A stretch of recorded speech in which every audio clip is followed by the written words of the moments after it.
Okay, and thanks to YouTube, we should have another awkward introduction of probably a couple seconds of silence because I can never time it exactly right. I always have to refresh the page when I hit the live button, but we'll see what happens. It's been a while since I've streamed.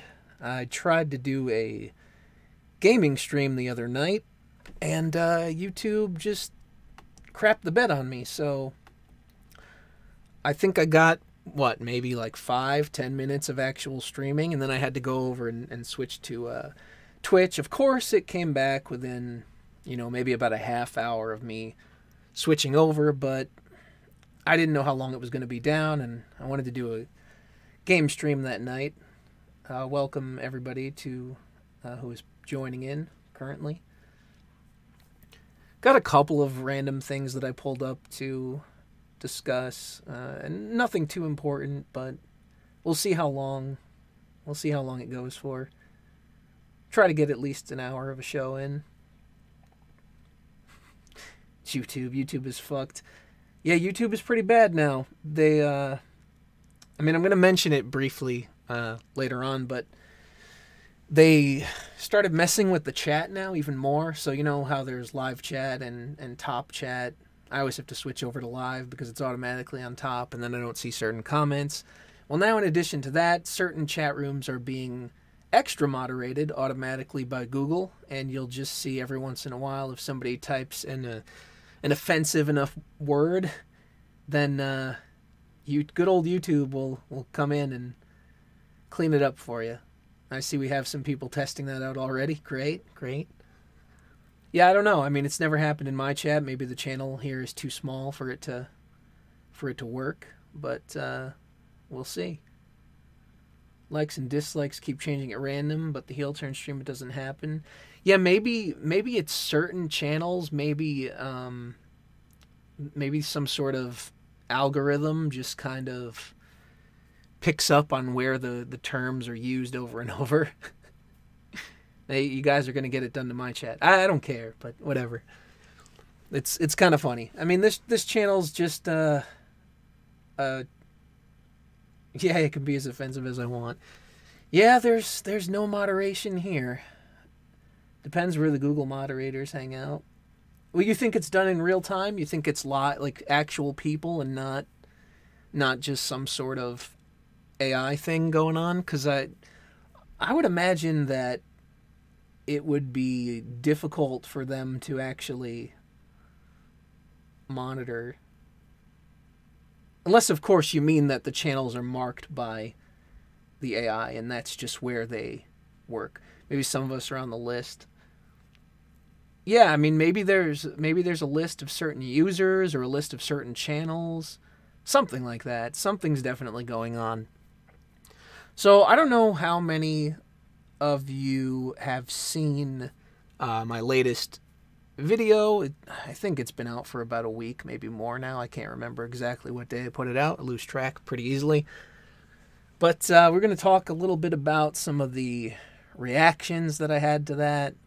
To be honest, there weren't that many comments of disagreement. I mean, over 100 people left dislikes. There were many more likes, if that means anything.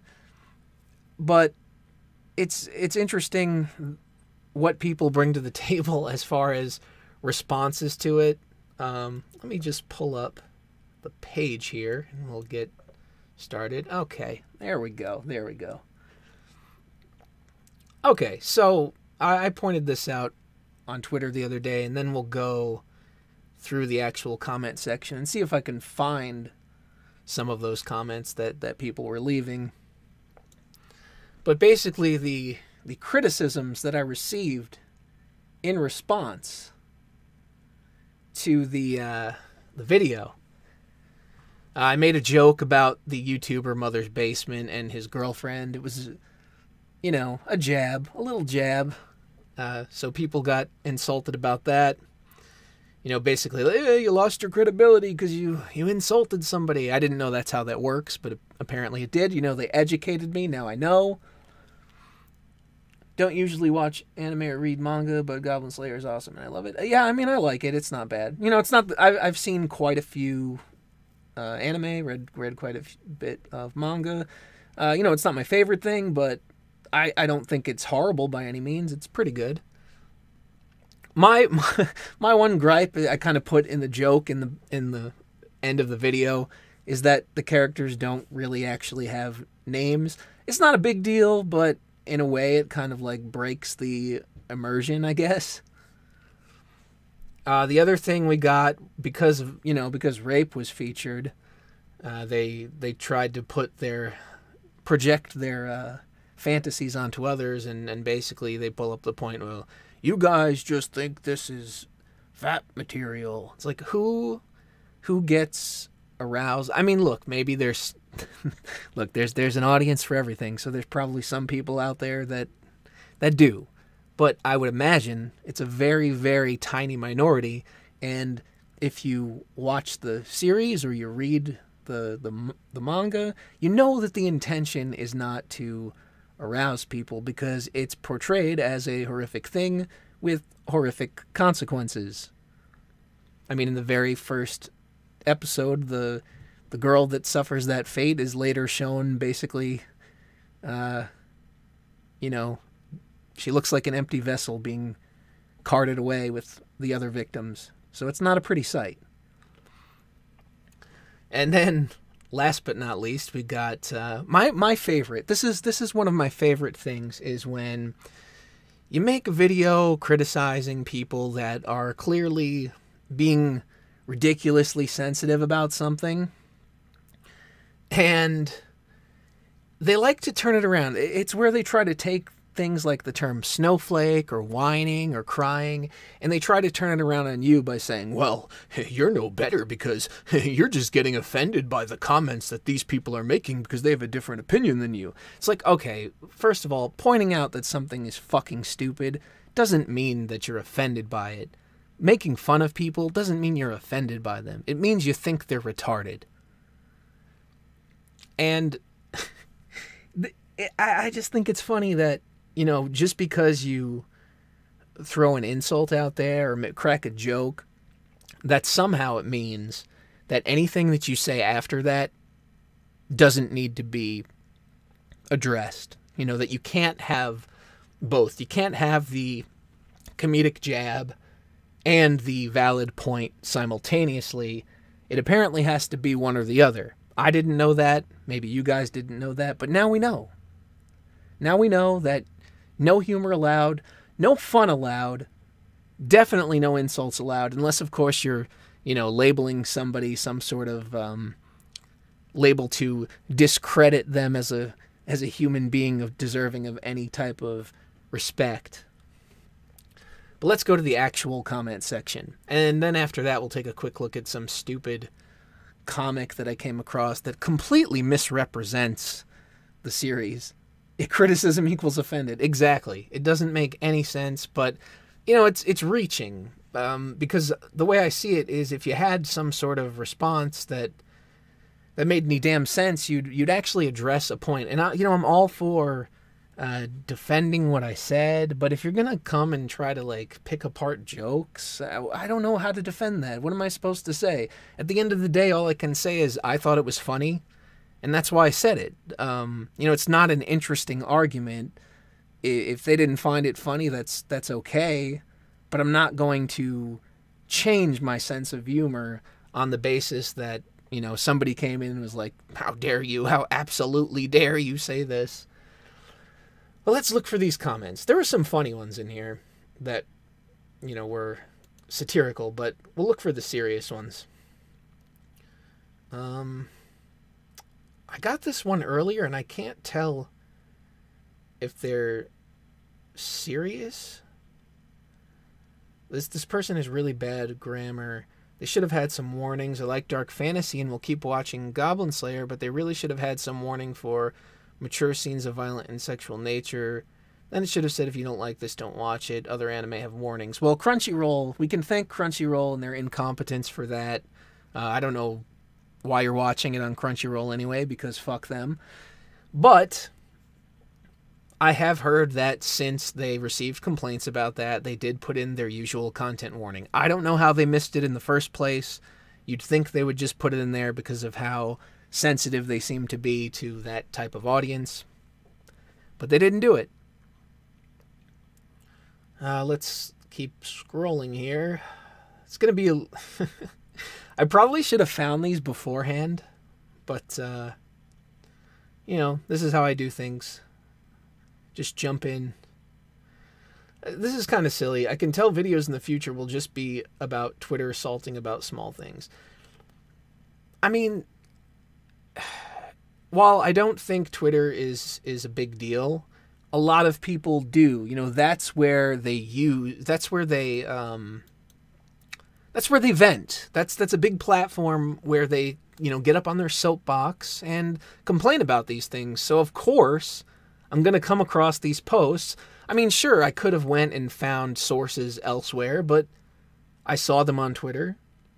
I grabbed them off of there and I commented in response. I don't think it matters what the source is, you know, unless it was like a website where at the bottom it says this website is satire, and then I took it seriously, you know, then that's on me. Oh, okay. So see, this is not a big deal, but this is one of the comments. As much as I disagree with Mother's Basement's tweet, coming at his girlfriend is a shitty way to counter his point. But it's like, it's not a counter. It's not a counter to his point. It's an insult. I'm mocking him. I think he's an idiot. So his comment said something to the effect of the Mother's Basement guy that it's read like it was written by a 14-year-old. So in the video, I made a joke that his girlfriend looks like a transgender version of him and appeals to 14-year-olds with her bastardizations of cosplay. So apparently some people got up in arms about this. I didn't realize that was off limits, but apparently, you know, the white knight's culture is strong. It's a very cringy term too, white knight culture. WKC. He hardly had a point to begin with. Right. It's like, how is just saying like this is for 14-year-olds or written by a 14-year-old, how's that even an argument in the first place? So why do I have to be the big-brained intellectual and come in here with some, you know, skeptic community-esque argument? Who gives a shit? But I just thought that it was interesting that was the kind of thing that people took issue with. They didn't take an issue with the actual argument that I put forth for why the fact that it contained those scenes actually made sense. They just kind of nitpicked the jokes that weren't a big deal in the first place. There is one on here that there's like two people that decided to keep the commentary going. I'm going to try to find them without boring you guys too much. Oh. This one kind of... I mean, I guess he had an issue with it too. Okay, first video of yours I've clicked on here. And your first point is to... But see, he calls it a point. Is to bash Mother's Basement girlfriend for her looks. Just checking, but is there some context I'm missing of her being really shitty in some way? Or are you really just thrashing some girl who's basically a bystander in this based on her boyfriend having opinions? Oh, and I like Goblin Slayer so far. This isn't me being on the other side here. Which I wouldn't have taken it as. I don't think that just because you, disagree with a joke I made, that automatically puts you on the other side of the argument. So, I hate when you have to... I mean, look, obviously I didn't have to. I could have let the comment stand. But I don't like having to explain the joke. It ruins it. Everybody knows that a good joke needs no explanation. Now, you could say that's my fault. I made a bad joke, and therefore I have to explain it. But I would argue most people got it. So, for the people that didn't, I said it's not really so much a point as it is a roast for the purposes of entertainment. And yes, I personally find them shitty for a variety of reasons, including her using mental health to garner more support for her Patreon career. Now, I didn't pull it up because I saw it a while back. I don't even remember if I still have the screenshot, but I found it hilarious on her Twitter feed. In one post, she was like, oh, I'm so depressed, blah, blah, blah. And then the next post, the very next post on her feed was like, oh, thank you so much for all the support on Patreon. Here's how you can support me. It's like, wow, you're using sympathy. I really can't stand it when people use the mental health card. It's like, it's lost all meaning at this point. Just all meaning. And it sucks because these are the same people that will tell you constantly, oh, there's a stigma around talking about mental health. And it's like, yeah, because every time somebody's talking about it online, they have some ulterior motive to cash in. And then it makes people that may actually be suffering, it looks like they're just trying to get sympathy rather than actually having someone to talk to, and it fucks the whole thing up. So really the people that are complaining about the stigma are the ones doing a disservice to the whole topic in the first place. Hey, Zen, so much love for a girl who doesn't know they exist. Right? That really, really irks me somehow. It's like, why do you care? They're public figures. People say horrific shit to me all the time. You don't see me getting up here and bitching about it. What does it matter? It's online banter. Are they going to somehow suffer because I made a joke at their expense? Yeah.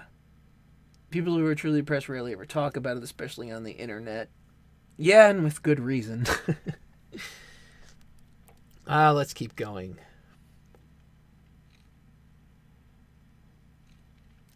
There was one person, I don't know if I'll be able to find them because it's probably buried by now. A lot of people decided to comment here, so at some point I just kind of let the comment section go to itself because, oh, here we go. Here's one. So, Mother's Basement saying it feels like it's been written by a 14-year-old justifies your insults at 40 seconds. I don't know why time-stamped them like I didn't know what I was saying. Saying the writing, I think they mean, is utter shit, which it is, by the way, is somehow the same as butthurt SJW. Now, I want someone to find me the timestamp where I said butthurt SJW. You know what? I actually intentionally avoid using those terms. For one, because I think they're overused, but also because, for this very reason, people will try to box you in. And it's not a label that, I'll use it in a joking way, but it's not a label that I really use in general. And they kind of, they insert it for you. And so my thing is always like, okay, well, find me where I said that sort of thing. Find it for me. And then they go, but anyway, 1:30 in your video, I already get that you have nothing of substance to say. Because I put most of the actual point at the end of the video. A lot of the beginning was jokes. I mean, look, not everybody shares my sense of humor. I know. But see how this is what they do. They turn it around. Aside from crying like a 12-year-old at SJW, like, that's what I don't understand. How do you interpret jokes and making fun of people as crying? And like I pointed out, it's irony because here they are bitching about the fact that I made an insult. But it's like they have no self-awareness. No self-awareness of the fact that not only are they defending people that were clearly offended because they expressed the fact that they were offended. It's not like I put that on them. But then this person comes in here obviously offended because I made an insult towards someone. I guess somebody they like. I don't really know. So down we go. Here we go. Here's a woke comment. The goblins are an allegory for Muslim immigrants to Western countries. I love it. There was also one that I thought was really hilarious. I should have pinned it. It had something to do with goblin rape statistics or a right-wing myth or something like that. It was great. Maybe we'll come across it. I don't know. I'm not going to spend too much more time on this because a lot of what they say is, it's basically the same regurgitated stuff. I really should have pulled up these comments for you guys so that we didn't have to do this. I'm getting notifications here. Thank you for the new subscribers if you're listening at this point. Another thing I realized is that a lot of the people that agreed with the video, they brought up Berserk. And it's like, I understand what they're trying to say. They're trying to say, like, yeah, well, there's already this series out there that, that's done a lot worse. Why aren't they complaining about that? But at the same time, even if Berserk didn't exist, why would it matter? Why do you need that to exist in order to justify this? This is fine the way it is. I'm not saying it's, God tier writing or something, but it's not a bad story. They did it because they're trying to show you, they're trying to make you hate the goblins so that you understand why they're being killed. I mean, it's obviously working because all the people that, that don't like it are complaining like it's the worst thing that's ever happened.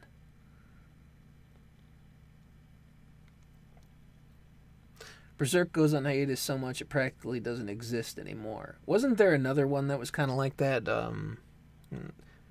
from the Yu Yu Hakusho author, Hunter x Hunter or Hunter Cross Hunter? I don't know.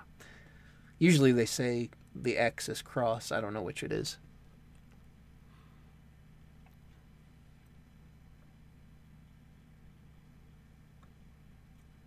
Oh, dead air, dead air. I can't find it.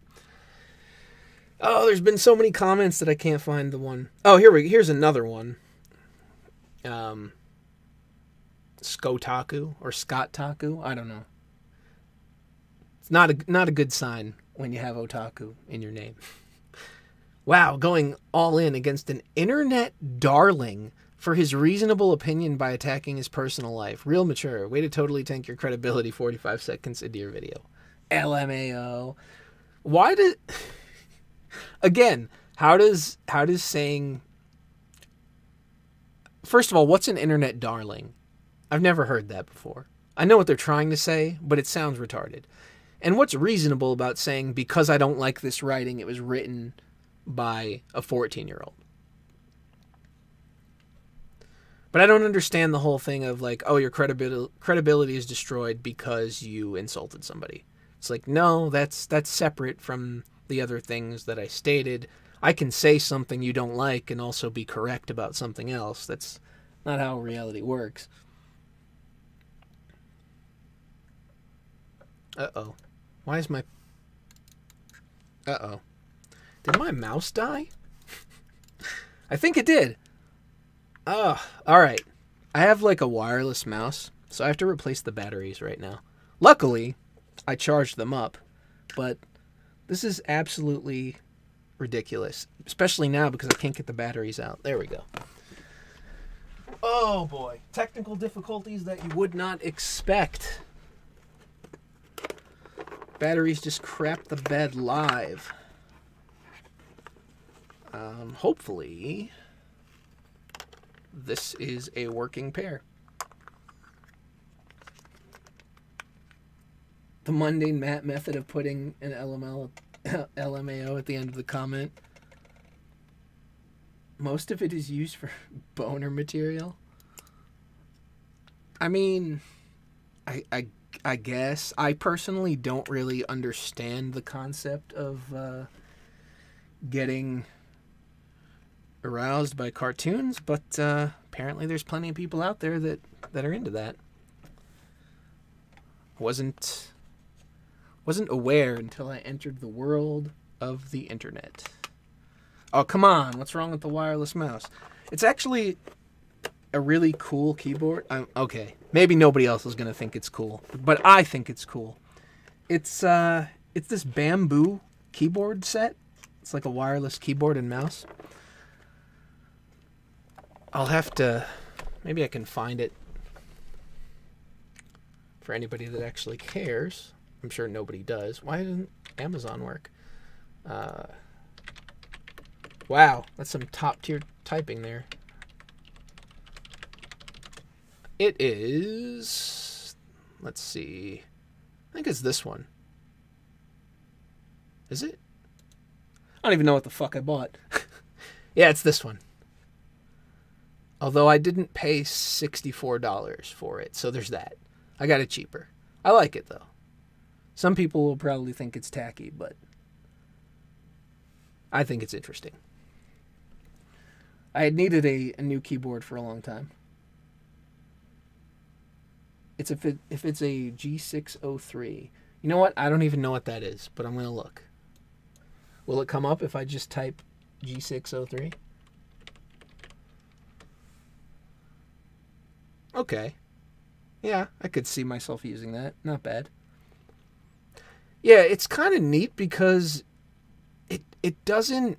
I noticed that my other keyboards that I had in the past, they would get very dusty, and it was easy for them to get kind of like...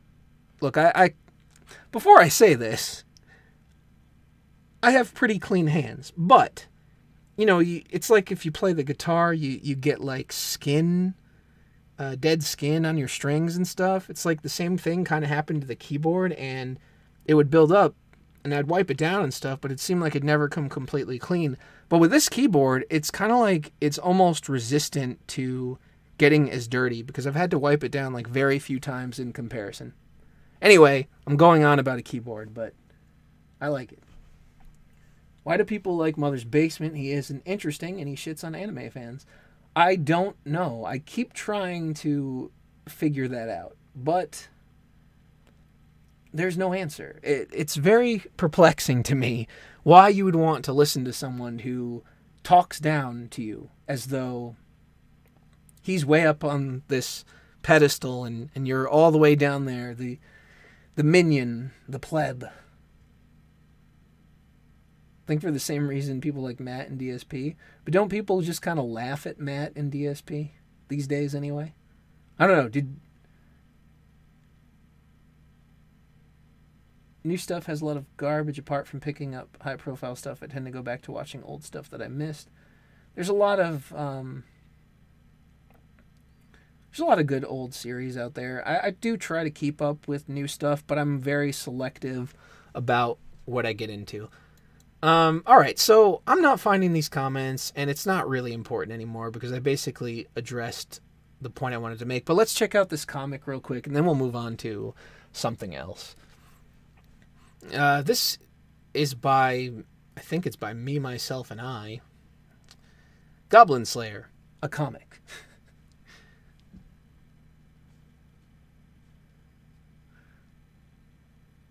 Alright, here we go. This artwork is just weird. So, the anime Goblin Slayer is a thing. I watched the first episode, and well, here's a summary. We follow a good-natured 15-year-old priestess, not priestess, but a priestess. She gets ranked beginner, silver What? No. It's porcelain, not silver. At the guild. See, he's getting stuff wrong. And she gets immediately recruited by a small team ranked porcelain. Porcelain, silver, but still weak. No, you're dumb as fuck. Silver was the Goblin Slayer's ranking. The priestess was porcelain as well. The team gets barely introduced, and they have decided to slay goblins and rescue some kidnapped maidens. So, this is the only real fair point that people made was that, oh, well, the team that gets annihilated basically gets destroyed before you have a chance to care about them. And yeah, that's kind of true. It would have helped if they showed the little background blurbs that they featured in the manga. But they obviously, they had to cut things for time, as they often do. I think they could have spared the maybe minute and a half, 2 minutes to do it, but it is what it is. Goblins are the weakest enemies, but the team gets told to wait for an even stronger team to team up with. Boring caving. Yes, this is exactly what the animation looked like too. Definitely, high quality art. Then, everything changes when the goblins attack. I'm actually losing my voice midstream here. Great spelling on goblins, by the way.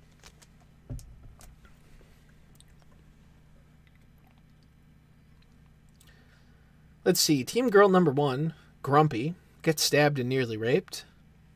I love these goblin drawings. They're like cave paintings. Team boy gets murdered. Oh, he does. Team girl 2 gets raped. Then a knight in shining armor. No. His armor is anything but shining. See, they actually make it a point to point out that his armor is rather raggedy and dirty, precisely because it helps him when hunting the goblins. But see, they get all the information wrong. Goblin Slayer. Counts how many goblins he slays. He is a silver rank as the main character. Again, wrong. First of all, Goblin Slayer is the main character. I mean, the fucking series is named after him. The priestess is a porcelain rank, you dumbass. And he murders goblin babies in front of the main character. Yeah, sure, make it sound so innocent. Then she is shown happily prepared to go on her next adventure. The words I often see describing the series are dark, gritty, realistic. But honestly, it's just childish. I want to know, on what world should a child be watching shit like this? I don't know. I don't know. The world building is barely present. It's a first episode. And in fact, the world building is there. It shows you the guild, how that works, the rankings. It shows you the goblins and what they're all about. They rather use tabletop rules. The characters don't show much character. Again, first episode. There was not much fucking time to do that. But mostly the episode is rushed. I would love a gritty, dark, and realistic portrayal of any world. Technically, I am fine with goblin rape. But reason is the most important fact. You know what? I'm beginning to severely disagree with this point. I keep seeing this. It's like, well, it's okay if rape is portrayed, but it has to have a really good reason. Why? What if the author just wanted to be a fucking asshole? Why can't he be free to do that? I mean, there is a reason, there is a purpose, but these idiots just react emotionally and don't take the time to look into the series and see why that's a thing. Through additional research, here we go, they're going to explain, I understand that goblin is a male species that use human females to reproduce. It's an interesting idea, even if it's stupid for mammals evolutionarily speaking. Though it's just a ploy to show barely censored rape. Why? Why? What? Oh boy. Plus, Goblin Slayer is supposed to be stoic and cool, which basically means boring. No, that's not... Okay, wow. So actually, I've read quite a bit of the manga, and basically, I think people actually misrepresent this series. It's a little bit smarter than it gets credit for, and I'm not sure that's necessarily even intentional on the author's part, but it's really more about the Goblin Slayer character and how his past basically turns him into this killing obsessed guy who's just like bent on revenge against this species for his past. And if you read it, you'll notice that he's not very good at social interaction at all. And then very slowly, as the series develops, as the bonds between the characters develop, as he gets more party members, you see him act a little bit more and more human. So to me, the story is more about this guy that's kind of, he basically lost his mind with revenge, and he's sort of slowly learning to become a person again. But no, let's just say it's, it means he's boring. According to sources, he's never shown without his heavy armor, which is wrong. They don't show his face, but they do show that he is a human being. So here we go again with more assumptions that are completely wrong. So I guess the twist will be that he is a half-goblin himself. No. Look at this. Bamboozled. It's me ugly. It's hard for me not to rape. I think the author is kind of... could the author of this comic be projecting just a little bit? Is he trying to control his goblin-like urges? He is taller than the usual goblin, but smaller than the bigger gobbles. What the fuck's a gobble? Should you watch it? Obviously, it's your decision. It seems to be badly written. It's mostly based on shock. Badly written. That's fucking ironic considering how poorly written this comic is and how poorly researched it is. It's mostly based on shock value. No. Rape. Women degradation. Okay. Animation is lackluster. 3D integration, not integration, integration is good. I would argue that the 3D is like probably the worst part of the animation. It doesn't have terrible animation. I mean, I've seen worse 3D, but sometimes it's a little bit noticeable. It doesn't have anything to say. It doesn't have anything to say because you can't read. You can't read between the lines. You're one of these people that has to have everything pointed out to you and your hand held through every step of the way, or else you don't get it. To get a bitter, horrified, and assaulted attractive women fix, again, with that, this must be for arousal, because I secretly like it. Well, the manga is less censored and visually more interesting. Therefore, I recommend the manga more. The pacing might be better as well. Haven't read it. Why? My head hurts. I recommend something that I haven't even checked out myself and clearly know nothing about. You know what, though? Good. Good on you for recommending the manga. More people can be offended. Personally, I prefer realistic stories. With psychological horror, imagine a rape club. Wait, here we go. Here's the Class A, totally not childish writing style of the big-brained intellectual. Imagine a rape club, a club led by teenage boys. The main character starts to question the institution, but the problem is that it's a cult. Dum dum dum. How will he leave without putting himself in danger? How will he cope with his crimes? The club activities escalate fast. How will they react towards... Towards women after waking up? Is that what the... This is so stupid. So he'd rather have a story about an actual rapist? Where did you find this crap? Somebody posted this in my comment section. That's how I found it. I guess they were pointing out how ridiculous it is. And then somebody cracked a joke that the author has a Patreon, but they have 0 patrons. I guess they just recently started, but man, it's time to stop. End your career right now because you are the worst.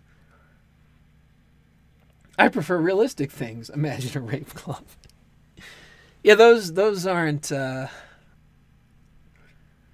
boy. I don't know. I just don't know. People... Certainly an interesting bunch. What else do we got? No, enough Goblin Slayer. Oh yeah. But before I move on to this, I was thinking about this. I mean, I guess because I kind of think about it often. Now we all know there's the soy meme and the soy boy and all that funny stuff, but I have this thing where I always, I'm sure a lot of people do this, but I always check the labels of what I buy and just, because I'm kind of interested in what's in different products and what I'm putting in my own body. And, obviously everybody should be kind of aware of that. And often I notice that some sort of version of soy product is in many, many, many, many things where you wouldn't even imagine that it would be necessary. I mean, I can't. Well, I can. I'll tell you how. But even a loaf of bread at the store. I mean, in addition to all of the preservatives that it has, it's usually made with soybean oil if you check the label. Who makes bread with soybean oil? Why is oil even in bread? Bread should be like 4 to 5 ingredients tops. It's not necessary. It's just completely unnecessary bullshit. And that doesn't even cover the list of other, ridiculously... They're putting soy in our bread to make the birds gay. I would not be surprised. Man, between the fluoride in the water and the soy and all the food, we're going to be a nation of zombified trannies before we know it. It's over. It's just over. The West is done.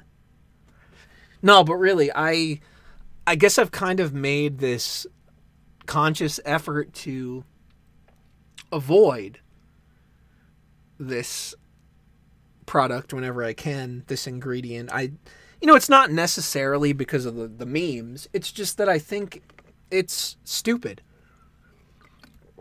I don't think that it's necessary to have that in there. I understand that, they add that in there because it's cheap, and obviously companies at the end of the day, they want to make their products as cheap as possible so they can maximize profit and minimize cost. I understand all that. But at the same time, it's food, and there should be, and I know there's a standard, FDA and whatnot, but I think the standards for what's acceptable has severely dropped. I mean, people are not getting healthier. They're getting fatter. And obviously the things that we eat are having a major effect on that. Now, I'm not saying that junk food should be banned or anything like that. We should all have the freedom to eat food that we want to eat. But I think that these companies and food going back to more simplistic ingredients would go a long way. I mean, think about this from just a historical or evolutionary biological standpoint, where we've obviously been eating natural foods, just straight from nature, longer than we've been eating these foods that have all these garbage ingredients, all these fillers and stuff. So when they come out with these studies where they're like, oh, this ingredient, it doesn't have a negative effect and blah, blah, blah. It's like, well, how do you really know that? You're basing what? Your study that you conducted on animals for, 10 years or something, compared to thousands and thousands of years of the human digestion system. Like, you don't even have enough time. That's just such a minuscule amount of time in comparison to figure out the negative effects that these products can actually have on a person. That's fatphobic shame. Forget the zombies, the LGBTQ apocalypse is upon us. The food standards have got better overall, but they're still shit tier. Well, I hear a lot of the time that the US is pretty bad compared to a lot of other places. Yeah, I try to, I'll be honest, I have a weak spot sometimes for the occasional junk stuff, the sweets. And I do try to avoid it a lot, but there are times when I break down and I just gotta have sugar. But for the most part, I make a conscious effort to eat as well as I can and stay away from all these weird things because I don't know. I just feel like food goes in to a lot of, how you feel, how your health is. There's just eat the soy, be a good no. Chocolate is the food of the gods. Yeah, chocolate's pretty good. I don't know if I could give it up completely. It's tough. Especially sometimes when, you have the tendency to use food as like an emotional crutch if you're not, it's like, oh, everything's not going so well, but at least I have this beautiful, tasty cake that I can feel 5 minutes of enjoyment out of. That's not good. That's not a good way to think, but it does happen. But I like stir fry. Stir fry is pretty good, but low on the soy sauce. Or else. I don't know. I just find it crazy that it's in so much. It's like, I don't even want to eat most of the things anymore just because I keep seeing it on the label. Soy, soy, soy. It's everywhere. It's like a global conspiracy. In moderation, it's okay to eat sweets. Yeah, and that's what I try to do. I mean, sometimes I'll fall off the wagon and do it a little bit more often than I'd like to, but for the most part. Salt, sugar, change my mind. I mean, I like both.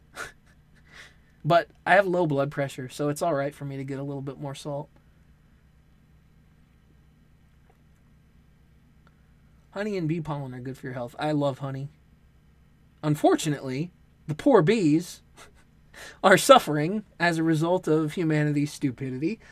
And, they're an integral part of nature and a big part of how crops are pollinated. So, I remember seeing that story where I think it was like North Carolina or something. They were trying to take care of some other pest insect, and instead they fucked it up and like sprayed at the wrong time and killed off like 1 million honeybees. I was like, holy, that talk about a genocide. Gas the bees, right? That's a mistake of epic proportions.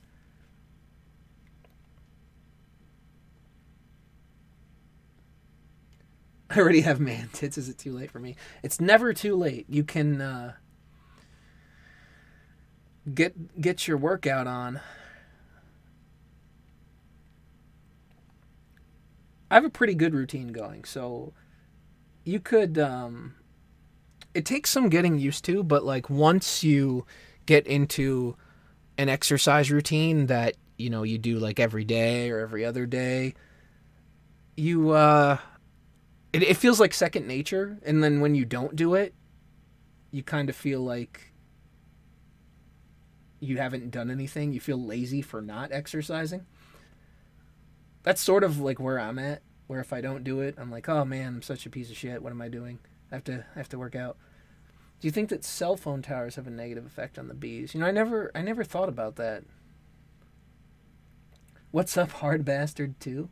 I'm not sure I understand. Like, I know that's a YouTube dude, but I don't understand the joke, I guess.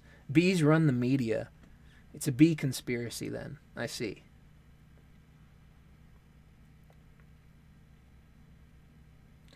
Sound like you've lost some weight compared to how you used to sound? Huh. I've never been fat. I mean, I would admit it if I was. But there was a point a few years ago where I was having some health troubles, and I was also, not in a good, well, I guess I'll just say not in a good relationship at the time. I was pretty unhappy. So I was just kind of like not taking care of myself very well. And then plus, in addition to the health issues, I gained like 35 pounds or so. So while I wasn't fat, I was more unhealthy than I usually was. But I'm back down now. I could still probably afford to lose like 10 pounds, but I'm in pretty decent shape overall. This is kind of weird. It's kind of like got about me, but do people sound different when they lose weight? Is that a thing? Kanye is the most important guy in the world, the mainstream media told me. Oh, well, then it must be true, because they never lie.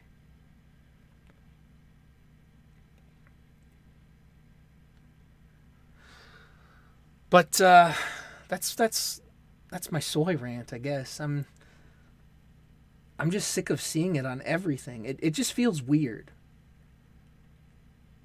I don't like it. I don't like that. I guess what I don't like is not having much of a choice. You know, they put it in so much stuff that you basically have to give things up. And I guess that would be the choice. But it'd be nice to have more options where there's like, okay, well, you know, maybe this version has soy or whatever, but this one doesn't. And it doesn't seem like there's many options like that. For bread, I buy this brand. I think it's like, I forgot what it's called, Heidegger or Heidegger or something like that. You sound like you had pancakes for breakfast last month. I don't know what that means. I haven't eaten pancakes in years, actually. It's been a very, very long time. And one of the reasons why is like they make me feel sick. They're too heavy. The fake ass syrup that you buy at the store is gross, but maple syrup is too expensive and ridiculously sweet, so you want to throw up after like 1 teaspoon of it. So yeah, it's just not that good in my opinion. I don't know what to believe anymore. I can't tell if I'm being conspired against or I'm just paranoid. It's really hard to tell. For me, it's like, I don't want to risk it. And I guess I'm kind of trying to toy around with different ways to feel better. Because I haven't been, not by choice, but I haven't been well for quite a while. And I'm kind of trying, whatever I can in a natural manner to see if that has any effect on anything that I'm experiencing. So waffles are better to eat by themselves. I think I do like waffles better. While being fat does have a bit of an effect on your vocal harmonics, but you have to be like 400 pounds. Oh, I've never been 400 pounds. The most I've ever been was 210. I'm 5'11", so I wasn't that big. Right now I'm like 179 probably. So like I said, could probably afford to lose like 10 more, but it's not a big deal at the same time. But when I was like 210, I felt terrible. Absolutely terrible. So I can only imagine how bad it feels to be like Tess Holiday size. It's got to be a nightmare. I don't know how any of those people say, "Oh, I'm happy. I'm as fat as I want, and it feels great." It's like, you fucking kidding me?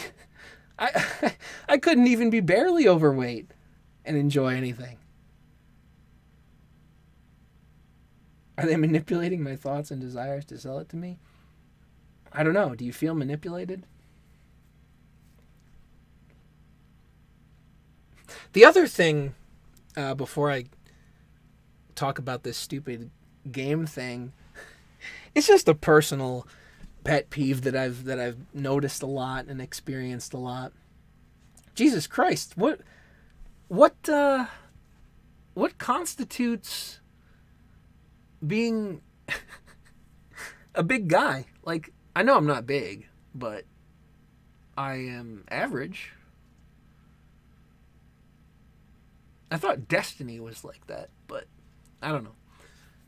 The video of her eating the cake almost made me throw up. Yeah, watching that person eat is just a fucking nightmare. Actually, watching that kind of shit makes me feel like it inspires me not to eat a lot. Like, not to overdo it, to just eat better. Because, like, I don't ever want to look like that. That's one of the scariest things I can imagine. It's not going to happen. Although, today was the day when I decided to have some chocolate, but it is what it is, right? The other thing that I wanted to mention, as I was saying, the personal pet peeve that I've noticed a lot recently It's when you're driving, okay? And I know it sounds like the setup for a bad comedy routine. But if whenever I come to like an intersection, like a four-way or something like that, and I stop, the other car stops, or I get there and there's a car already there, they have the right of way to go. There's this fucking weird standoff that I hate, where I wait because I know they have the right of way. Then they try to wave me on. So I go, or I start to go, but then they start to go, and then they fucking go. It drives me nuts. Why would you try to wave somebody on? Like, are they trolling me? Is this a conspiracy to just piss me off whenever I'm driving? At this point, it's like I've stopped being, for the most part, I've stopped being courteous to people on the road. I used to like let people go sometimes, kind of wave them on, be friendly. Oh, you go first, blah, blah, blah. No, not anymore. You fucking burned your bridges. I'm done. It stresses me out beyond belief when I have to sit there and play stop and go red light, green light with some moron that can't decide whether or not they want to be nice or they want to go. It's like, I don't have a problem if you just fucking go. It's your turn by law. Just go and we'll all be on our way. But no, you have to make it difficult. So one person is pressing the gas, stomping the brake. Pressing the gas, stomping the brake. Press the gas, stomp the brake. I get so pissed. So pissed. It's unbelievable. And I'm just thinking to myself, are you fucking retarded? Why do you do this? I don't have a problem. I'm not going to think you're a bad person for following the right-of-way law and going first like you're supposed to do. You're just supposed to do that. I don't have a problem waiting the extra 2 seconds if it saves me the stress of whether or not I'm going to smash into you because you're a dumbass that wants to go at the same time. I don't understand. Are they looking for a lawsuit? An easy payout? I don't know. Happens to me all the time. It's the most aggravating thing, and it sounds like such a small thing, but it just builds up when it keeps happening and happening and happening. I don't know. People just aggravate me. I think sometimes that maybe I just need to be like on a deserted island or something. My dad usually waved at the next car to let them know to go first. Yeah, and sometimes they do that, but sometimes they don't, and they'll sit there. So it's like, okay, you have the right of way, you're sitting there, but you're not going. So then I kind of assume like, oh, if you're not going, well, I'm going to go because one of us have to do it. And then when I start to go, they just go. Is that funny to you? Is my blood pressure going through the roof a joke? It might be. I don't know. There's a lot of idiots where I live.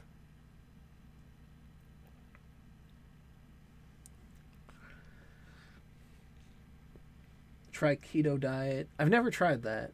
Is that the one where it's just like, I don't even know what is it, like no carbohydrates or something like that? Maybe I'm wrong. There's so many diets out there.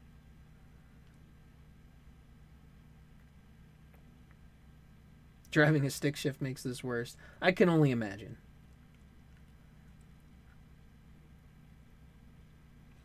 Okay, well, before I rip up my license, is this stream F only for me right now? I hope so. Is it down? I might want to try refreshing or something. I have noticed that the chat is going a lot slower than it was. Huh? Maybe not. I don't know. I would say if you're having issues, refresh, because on my end the connection looks good. So I guess Ubisoft recently came out with a statement that they didn't want to get didn't want to take a political stance in video games. They didn't want to get political. And the response to this has been about, you know, what you would expect from the usual suspects. So this one in particular I came across. You can't write a game that relates to the world without politics. When you yell about not wanting to be political, all I hear is your ignorance and cowardice. Stop telling me the story of things you don't want to give a shit about. Now, you can't write a game that relates to the world without politics is quite possibly one of the dumbest statements I've ever read. And I've read a lot of dumb statements in my life, okay? I use the internet. So, I think it's absolutely wrong because there are plenty of video games, and as I said in the tweet here, many, that have nothing at all to do with modern politics or real-world politics or even politics at all, that are insanely popular. So, to say people can't relate to it is just absurd because they obviously relate to something that makes them love these games. And whether it's the gameplay or the stories or the characters, there's something that resonates with them. But these people have lost their minds and they think that everything should speak to a political narrative. And the reason for that is because they want everything. Well, let me say this. The reason that I think it is because these are the same people that believe media is so influential that it inspires people to do, terrible things just based on depictions in fiction. So they think if they have enough games or enough media that speaks to their narrative, they can indoctrinate as many people as possible into the fold and take over the world. How's that for a conspiracy? But seriously, it's kind of dumb. I like that Ubisoft is taking this direction. EA seems to be hellbent on pushing SJW agenda and fake history, aka BF5. I think it is pretty stupid. I actually don't disagree with the statement that their politics are shit. Everything does have socio-political and cultural implications.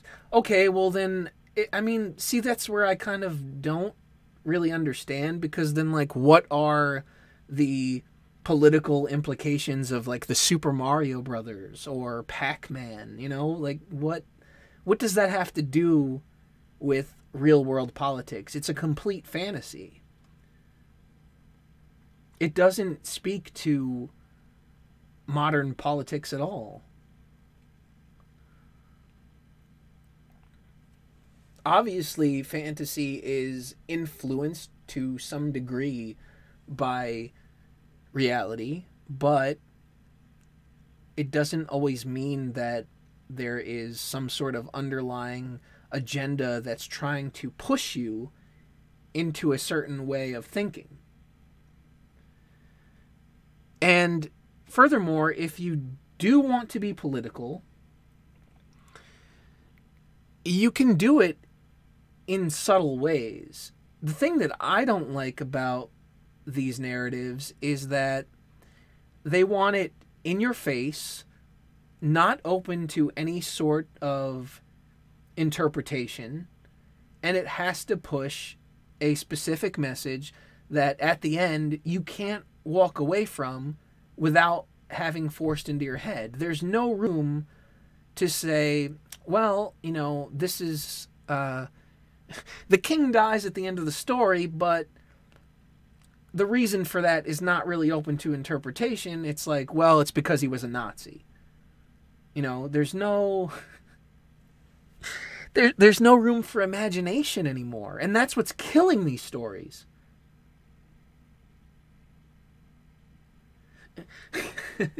An archetypically macho proletarian going on quest to rescue a fair maiden and combats weirdo freaks in doing so. Yeah, but is that the Jordan Peterson interpretation?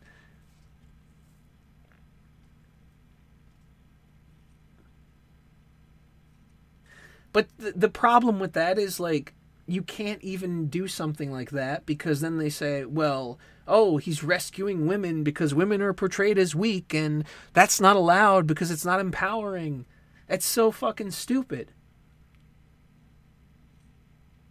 There's no obligation for some fantasy story to speak to your personal belief system.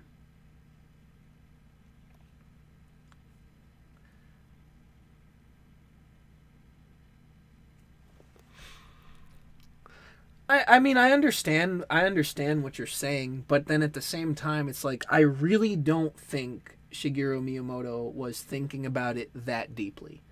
That, to me, it's like, it's one of those situations, and one of those situations where it's open to an interpretation. It's a simplistic story about a guy stomping on turtles to rescue a princess, but you know, took that and you thought about it in a more deep manner, and then you applied that narrative to it.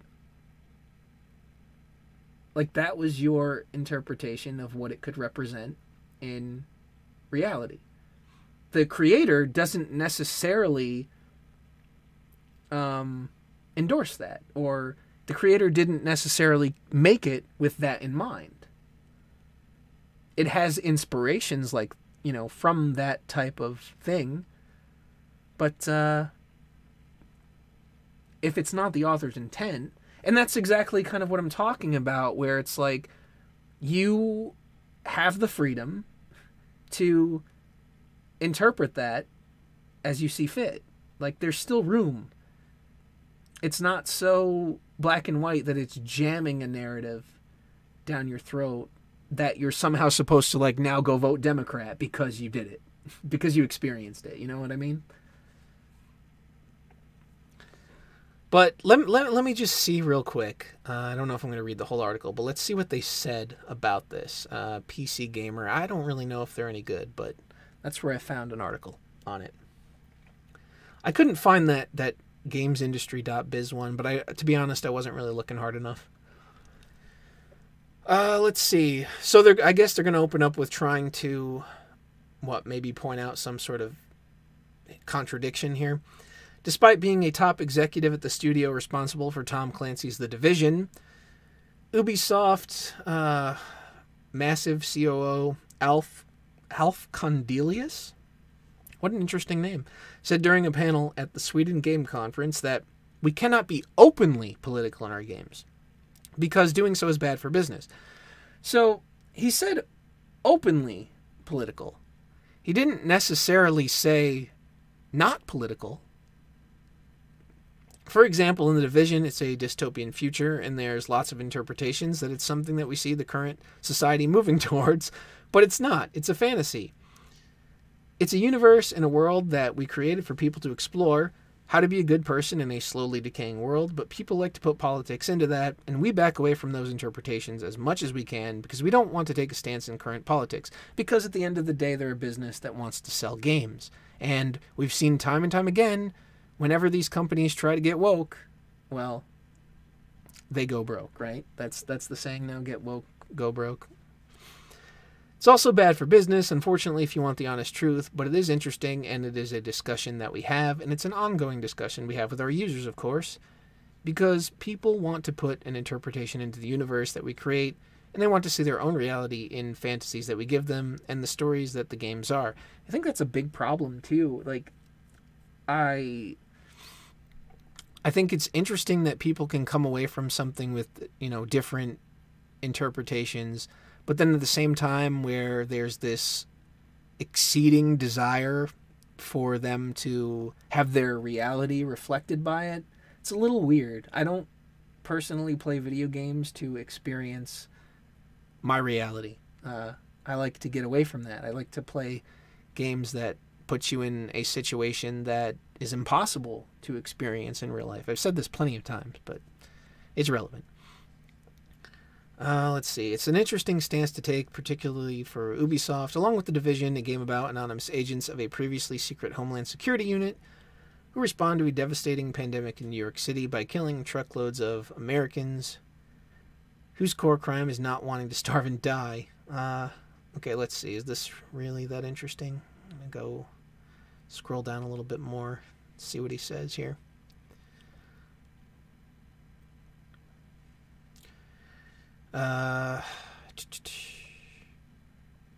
Yeah, I don't really see anything. I guess that's it. James Cameron's vision with the movie is that we need to do something as humans because... Oh, this is the Avatar thing they're talking about. Because we're going to destroy the world if we continue the way we are going.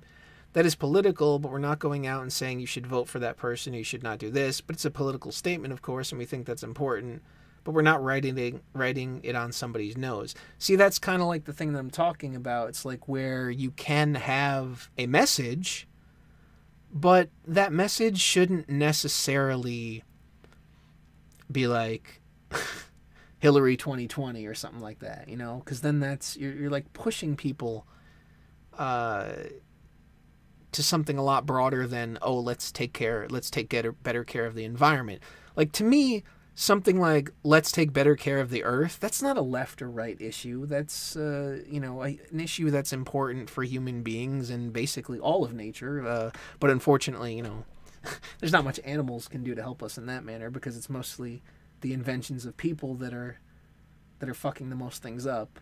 I mean, obviously there's natural changes in the environment too and such, but plastic was never one of those. I'd break a lot of controllers if fantasy reflected reality too closely. I can understand that. I think I would quit video games altogether because then at that point it's like, why wouldn't I just go outside? I could just experience real life all the time. The other thing that I guess there's not too much to say here because I feel like I've covered this stuff like this way too much, but I think it's dumb when people create something just to push a narrative. Like, if you tell a story and it happens to contain those elements because it's relevant to the story, okay, great. But if you create something with a political narrative in mind, which I think is what a lot of these people do now, and that's why none of their stuff ever gets popular, because people don't want it. It makes for poor writing. Natural progression in stories is better than shoehorned bullshit. And it's really that simple.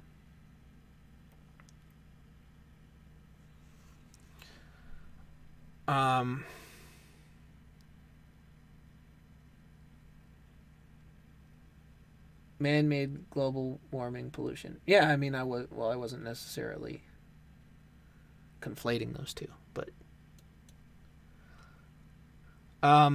this other thing that I saw. Oh, well, this article came out a while ago, I guess, right? Yeah, I'm probably not going to read the whole thing, but there was one interesting portion of it that I thought was kind of ridiculous, especially because a lot of people now make their living on YouTube. And what it seems that they plan to do with the super chat feature, and I think they're doing this because they're really, at the end of the day, they're really trying to stamp out whatever offensive content they can. And by cutting off a person's ability to make a living, you know, they think that people are going to give up. And eventually, unfortunately, they will probably have to if there's no way to profit off of it. Yeah, this is the thing with the ridiculous-ass chart that just makes absolutely no sense because some of the people on there aren't even so-called right-wing or whatever the fuck they're trying to paint, alt-right. I don't even know. They just conflate all the labels together, and it's like, they're all Nazis, basically. But what they said here was that the super chat thing, let me see if I can find the exact statement. Oh boy, where did it go? I had it before. Let me do Control F. Super chat. Okay, so here we go. The company has tightened the rules for which channels have access to monetization features and deployed machine learning technology to identify hate speech in comment features, which is what you're seeing when you see the comment sections being auto modded, which kind of defeats the purpose of assigning moderators. Medicare is next to roaming millennial. Yeah, those two are definitely side by side. So, let's see, where did I leave off? Okay, if a user is caught sending abusive super chats, the revenue received will be donated to charity instead of being split between YouTube and the channel's creator. So, they're going to steal money from people, because that's effectively what you're doing. A person is donating to a creator or a YouTuber or whatever you want to call them. They're not donating to a charity. This is YouTube taking it upon themselves to misappropriate funds simply because they're offended. I mean, look, I'm no lawyer or anything, but is that even legal? And the way they word it is stupid too, because they say abusive super chats. First of all, how can a super chat be abusive? But second, abusive to me would imply that, that it's insulting to the YouTuber. So why would you punish the channel creator instead of the person sending the chat? And taking their money and giving it away to something else, I'm not sure that's a punishment that they should be able to enact. Probably because they're terms of service. Yeah, I actually think I saw somebody pull up a section. Zintrax, no, it's not from today. It's actually the article from September 18th that's already been talked about quite a bit, and I'm actually surprised that nobody seemed to have noticed this. I just saw this excerpt of it floating around Twitter today, so I'm kind of surprised that it's taken this long to get out, because I did see a couple of streams where people read through this article and it's like they didn't notice or something. So yeah, but that's a pretty big thing. I mean, just imagine how many of these super chats have been sent, for example, like on the kill stream, when people just say crazy shit when they donate, from like September 18th to now. How many of those are now going to go somewhere else that they were never intended to go? Yeah, and I never actually read this article myself, so I didn't see it until today.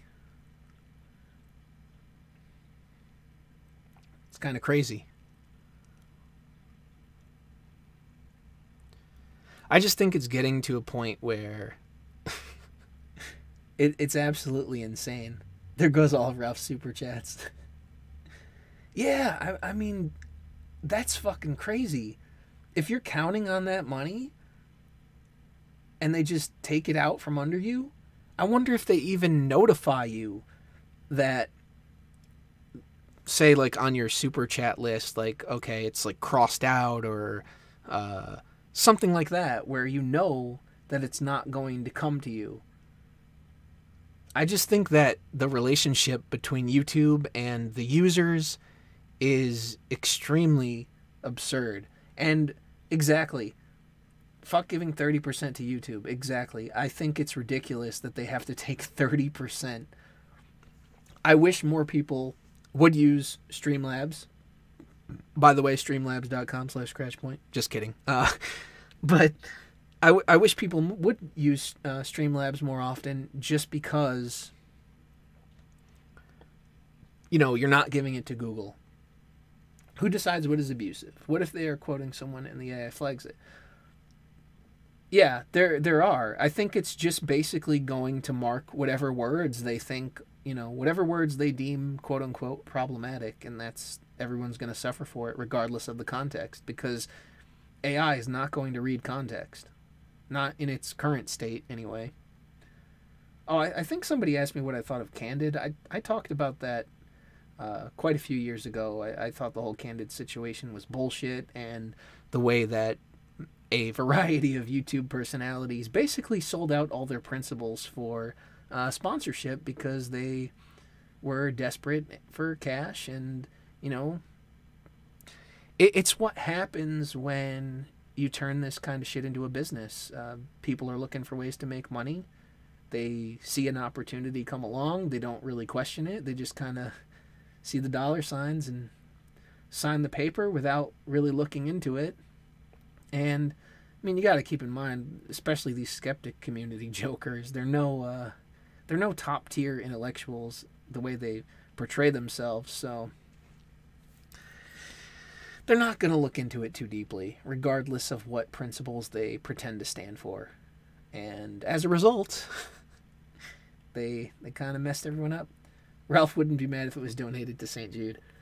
That is true. That is very true. But I feel like with something like Google, it'd probably be, donated to the LGBTQIA plus foundation or some bullshit like that. Probably just to spite people. I think it's messed up. Honestly, I don't even know if I personally could ever take any kind of sponsor. Just because I'm a terrible salesman. I'm not really good at that kind of shit. I feel very disingenuous trying to push a product. That's why I personally like things like affiliate links, where it's just like, the vague affiliate links, where it's kind of like, Amazon, you can just do an affiliate link for the main page. So whatever, if they follow that link, whatever they buy on Amazon, you get a cut of. So it's like something the person was going to purchase anyway, and you just get a little kickback from it. So that's not bad in my view. Imagine the backlash if they tried to refund the money then made from the heel stream. Oh yeah.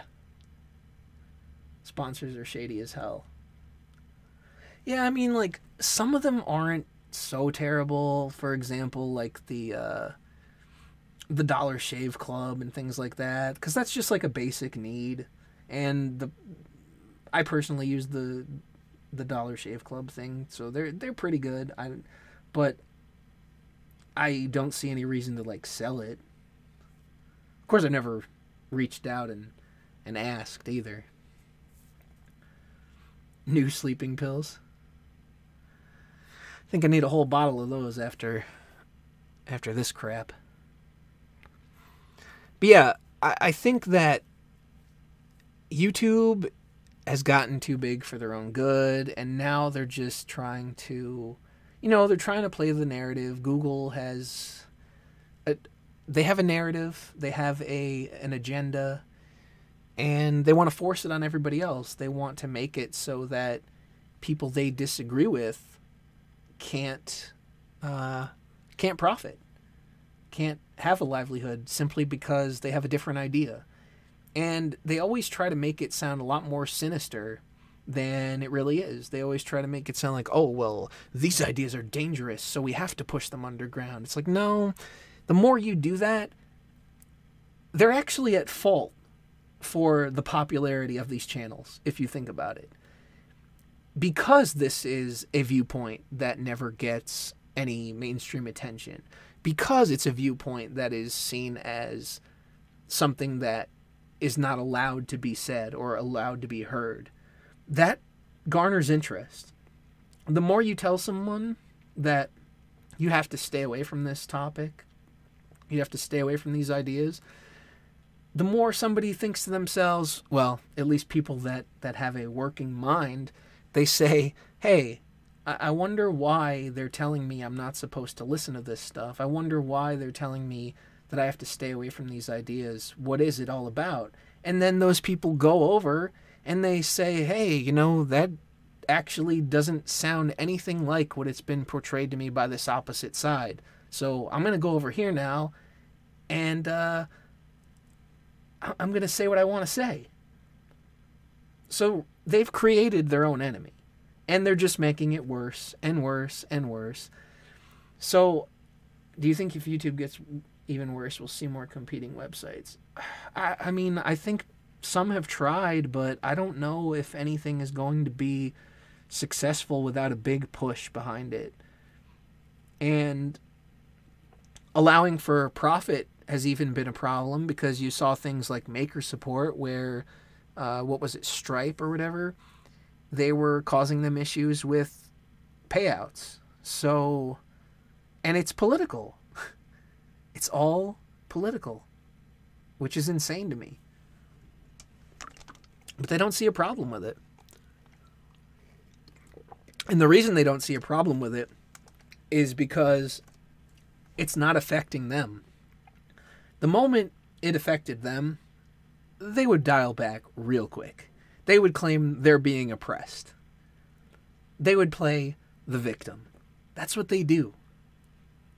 It's only okay when we do it. That's the principles they live by. They don't have any. It's just whatever they justify in the moment, whatever is convenient in the moment. That's what they do. And when you try to call out some sort of, you know, hypocrisy or double standard, there's always an excuse. It's justified because they're a racist. It's justified because they're a Nazi. It's different because these people are oppressed. No, fuck you. It's the same.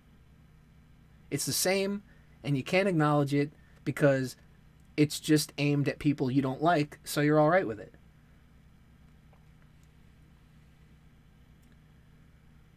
What is the Streisand effect for 1200? Yeah, pretty much.